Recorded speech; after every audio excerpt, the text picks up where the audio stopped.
salah arah, membuat kita jadi tersesat, jadi nggak nyampe ke sasaran, dan membuang-buang waktu, dan gagal mencapai apa yang Tuhan telah rencanakan dalam hidup kita.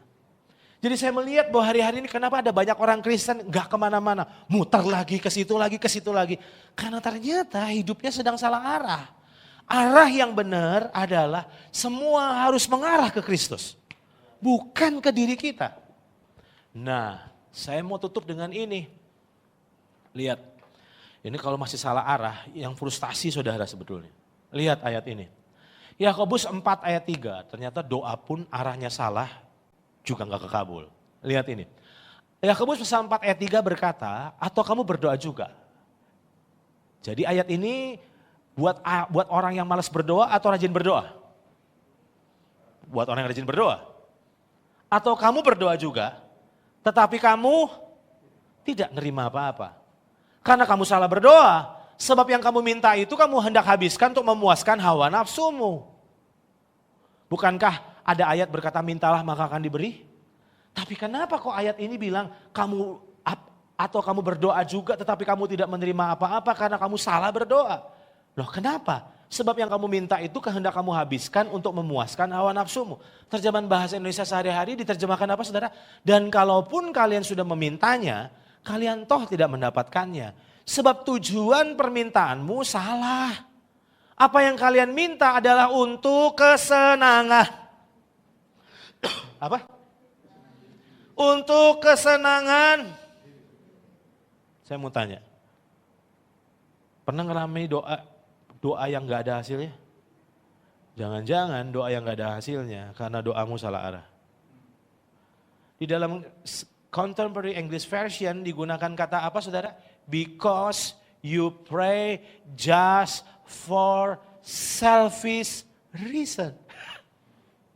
Sedangkan kekristenan itu berkata dari dia, oleh dia, untuk dia.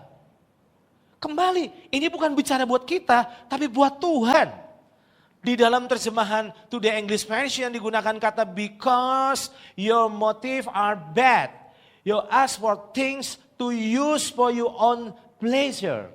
Untuk kesenangan diri sendiri. Kembali, jangan pernah salah arah. Saya nggak tahu saudara sedang alami apa. Tapi kalau toh kita dipulihkan. Bukan buat kesenangan kita. Tapi buat kemuliaan dia. Kita diberkati. Kembali lagi, bukan berhenti di kita. Tapi semua buat kemuliaan Tuhan. Sekarang, saya mau tutup dengan ini. Masih ingat tentang Hana? Dia mandul. Bertahun-tahun dia berdoa. Dia gak dapat anak.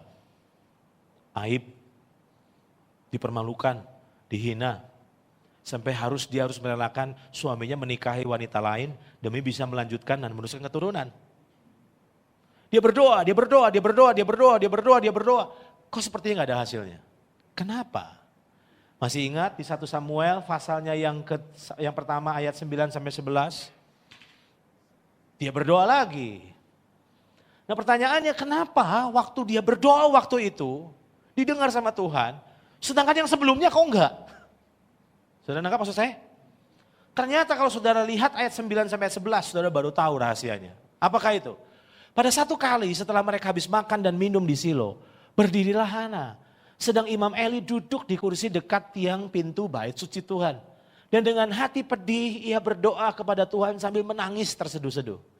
Kemudian bernasarlah ia, perhatikan ini, bernasarlah ia katanya, Tuhan semesta alam, jika sungguh-sungguh engkau memperhatikan sengsara hambamu ini dan mengingat kepadaku dan tidak melupakan hambamu ini, tetapi memberikan kepada hambamu ini seorang anak laki-laki, maka aku memberikan dia kepada Tuhan.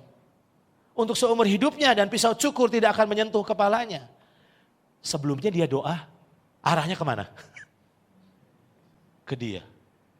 Tuhan, selamatkan mukaku. Tuhan, selamatkan aibku.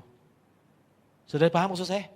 Tuhan, kok aku dipermalukan terus, dihina terus, si mandul, tolong dong, supaya jangan sampai dihina. Ingat, doanya salah arah.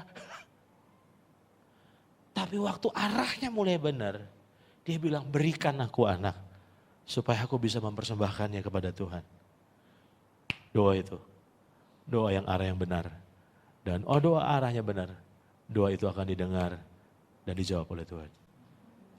Saya tidak tahu hari ini, saudara sedang alami apa satu-satu. Tapi itu tidak penting. Yang penting pastikan kau sedang mengarah kepada arah yang benar. Kalau bahasa Kowing gini, kasih alasan Tuhan tuh harus memberkati kamu. Kasih alasan. Kasih alasan. Maksudnya alasan apa? Alasan buat kemuliaannya tentunya, bukan buat kepentingan kita. Nah, lewat ayat ini bukan berarti kita bernasar. Saudara nangkap maksud saya? Tapi sebenarnya intisari daripada Hana adalah orientasi yang berubah. Dari yang berpusat pada diri dan sekarang dia mulai terarah pada Tuhan.